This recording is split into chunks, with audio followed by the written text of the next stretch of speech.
Hey there, this is Perch, and I'm trying to figure out how to approach this topic. So this was a suggestion, and I don't know how to talk about this for 10 minutes, but I'm true to my word. You asked me to talk about it, I'm going to talk about it, but I'm going to have to. This is going to be awkward. Heads up. So the topic is, hey, what happened to comics being sexy? What happened to female characters being drawn sexy and kind of having the kind of TNA type illustrations and drawings, and isn't this part of why comics were successful? And what happened? The comics are less successful today, and we have less TNA. There's probably a correlation between the two. Well, um, this is so. So let me try and approach this topic from a couple different ways. So first, I'll approach from like the boring professor way. I don't believe that uh, there's less TNA in comics, therefore there are less sales.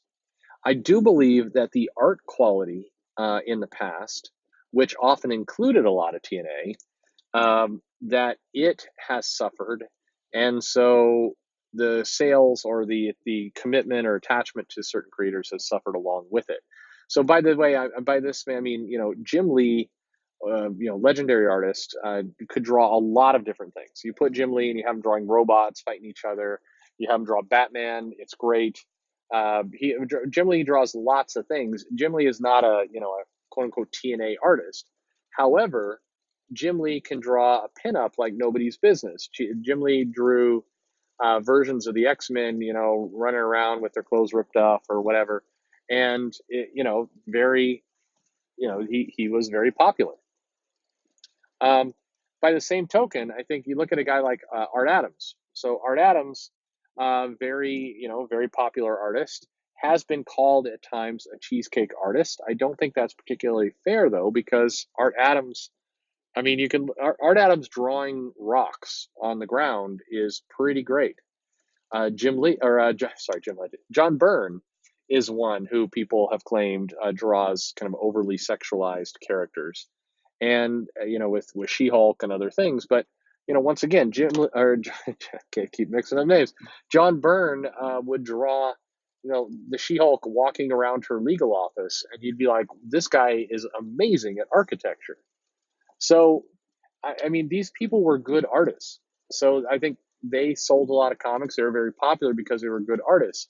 Yes, they also did pin-up, cheesecake, whatever you want to call it, type illustrations, but they were still great artists. So I think it's unfair to say, they're known for that.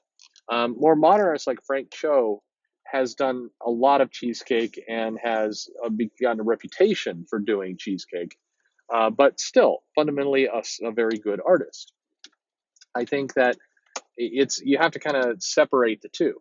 Now, in the '90s, there were some artists who I think were not very good artists who drew, uh, you know, cheesecake type illustrations, and they just the body proportions were way off, and the parts of the body are just 5 times larger than the head, and it's all very weird. I think that is something that you had those artists and those creators, and yeah, I mean, but I don't. But those artists and creators often didn't sell that well. If you look at the '90s, people will say, "Oh man, they had sexy looking women in those comics, and they sold well." Well, yeah, they did, and those comics were often drawn by Jim Lee or Mark Silvestri or Art Adams, and yeah, they sold great. Um, but and maybe they may not have sold as well if they were drawing Batman, but they probably would have sold pretty well.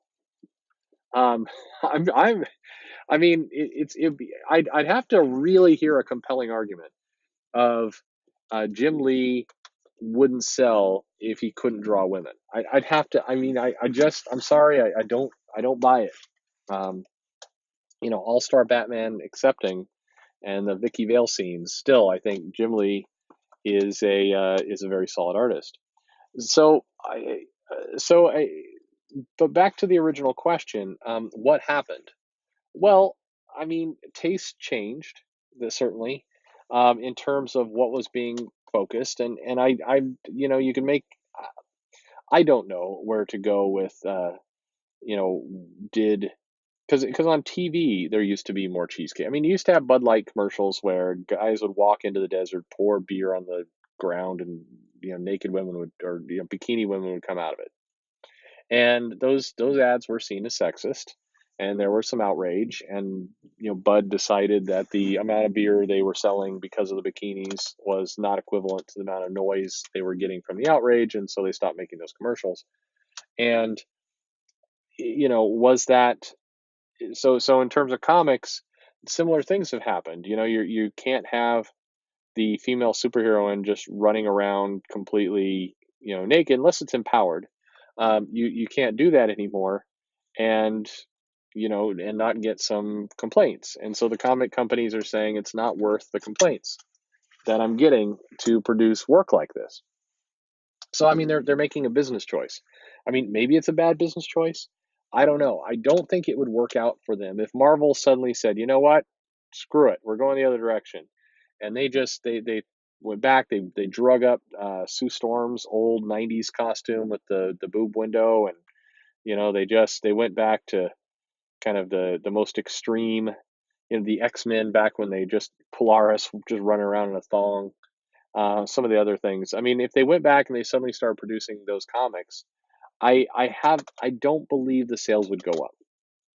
And I know that's heresy. There's a lot of people who swear by it that would make the sales go up. I think if you did that and that alone, I don't think that you would see an impact. I think there's just too many other places to consume, you know, sexy content that's free. You've got. It turns out there's porn on the internet. Who knew? I think that there's a lot of other places to get that.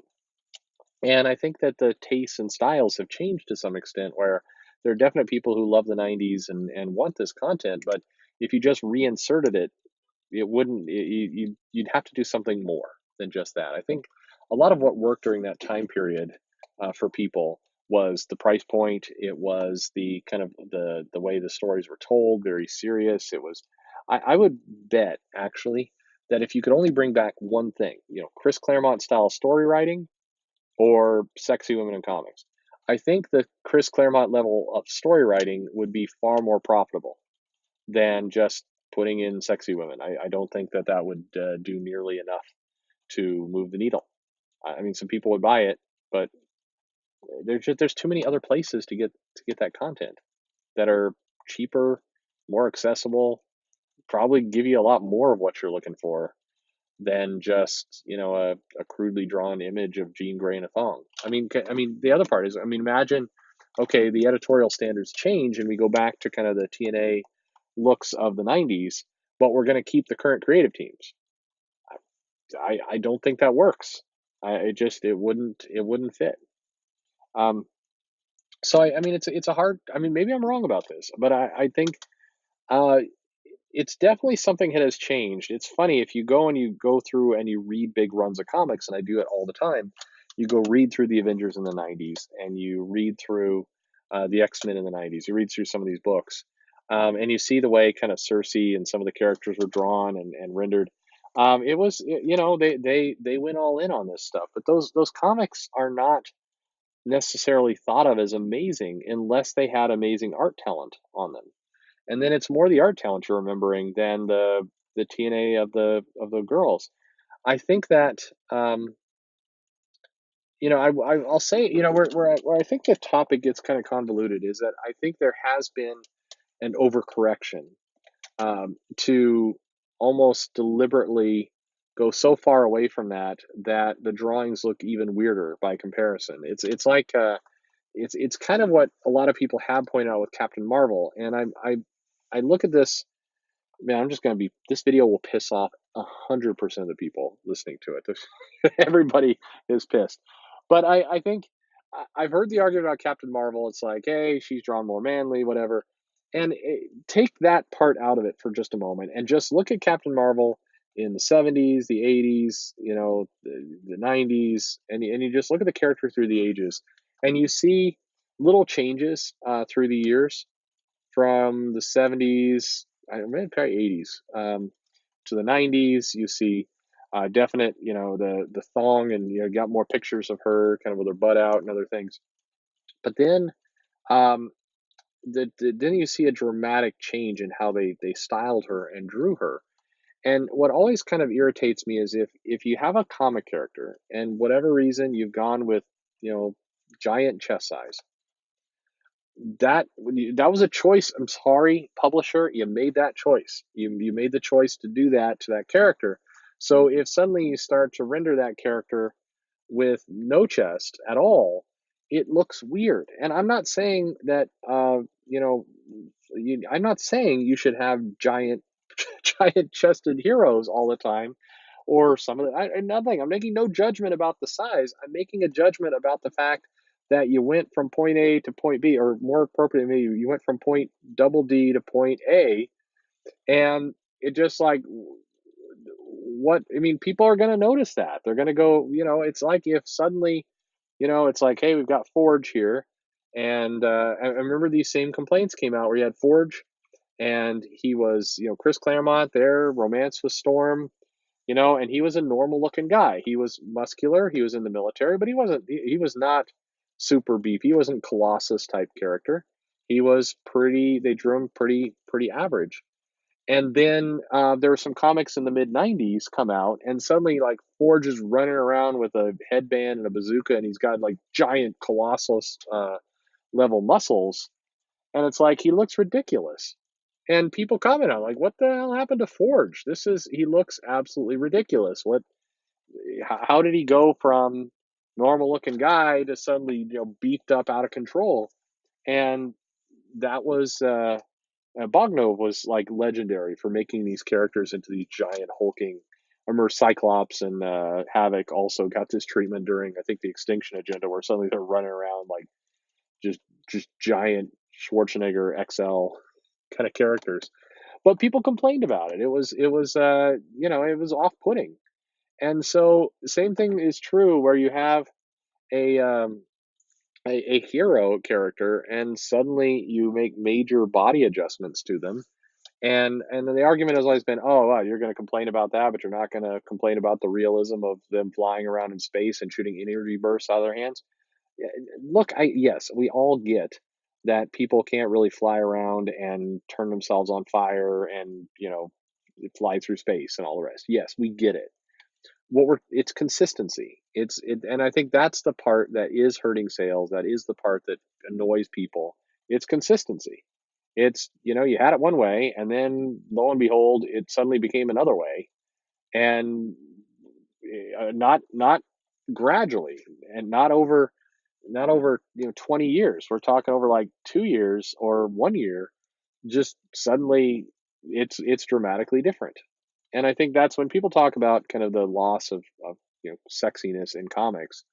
It's a lot of that. It's the consistency of what's being rendered just radically changed. So anyway, I don't know. Tell me what you think. Maybe I've just pissed everybody off, but let me know what you think. Want to get your comments. Hey, click subscribe, notify, tell a friend. Would love to hear more from you. Give me some ideas. And thanks for listening to this crazy, crazy topic.